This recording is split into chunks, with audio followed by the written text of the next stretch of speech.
Hey guys, welcome back to the Aesthetic Sketchbook series. So today I am in the mood for a simple black and white landscape. So first I'm gonna sketch out the background. Today is gonna be a roadside flower and a little bit of houses and trees in the back.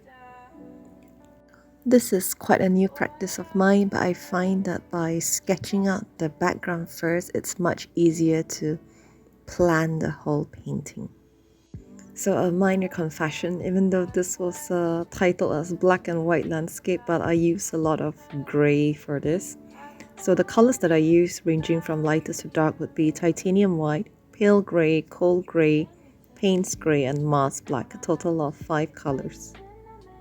I start the first layer by painting the houses in the background. I'm using Payne's gray, a darker shade for the rooftop, and just a little bit of cold gray for the houses and the fence here. Payne's gray for the bushes on top behind the fence, and pale gray for the sky.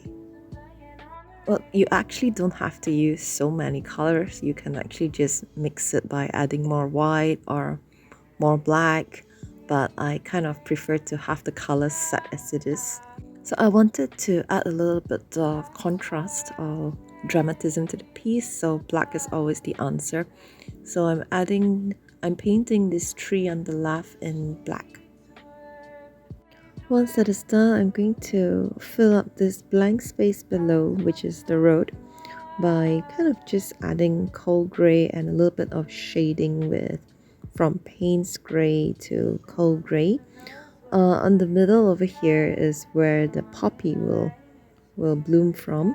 So I just want to add a little bit of lines here and just a bit of shading to differentiate this part of the divider from the roadside.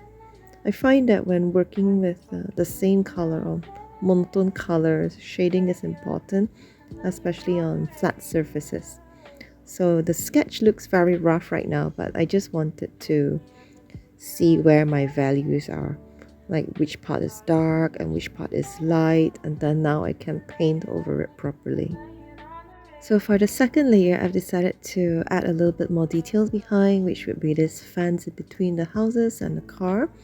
And I'm going to paint over the first layer. The colors are roughly the same. So over here, the roof would be Payne's gray, and the fence and the cars would also be in Payne's gray. And to differentiate one house from the other, I paint one house in a lighter shade of gray and the second house in a darker shade of gray. Next, I'm going to work on the sky, so I'm just going to paint around the foliage and around the rooftop. At the bottom half of the sky, I'm going to paint it in pale gray, and on the top half, I paint it in cold gray, so it has this little nice gradient from dark to light. Once that is done, I paint over the foliage below. For this part of this bush, I'm painting it in Payne's gray. And then the fence below it, I'm just going to add Payne's gray and a little bit of cold gray so you can differentiate it from top to bottom. Next, we're going to be painting this tree on the left in Mars black, and you'll be able to see what black does to an overall landscape. I think I like it because it adds a certain touch of dramatism and also contrast, which also kind of brings depth to the overall piece. We're gonna add this bush here in black as well. This is the top, and that middle part peeking from behind, we're gonna paint it in gray.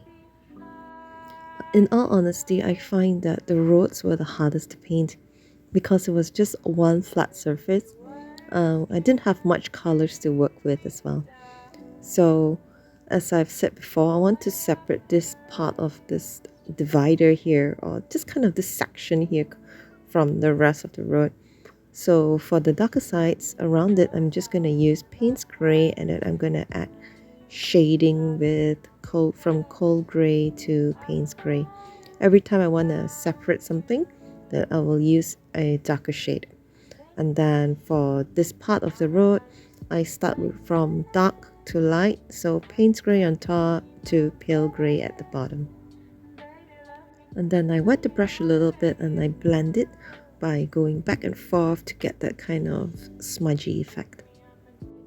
Next, this is my favorite part. So I want the poppy to be in focus in the foreground. So what I'm going to do is I'm going to kind of blur the background.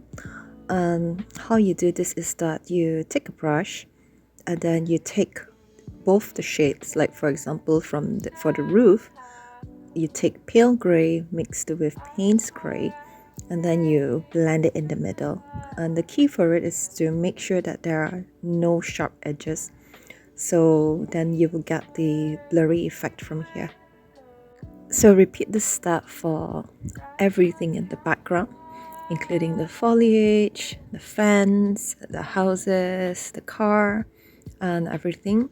So the key is to make sure it looks as if it's one. Like for example, like from the tree to the sky.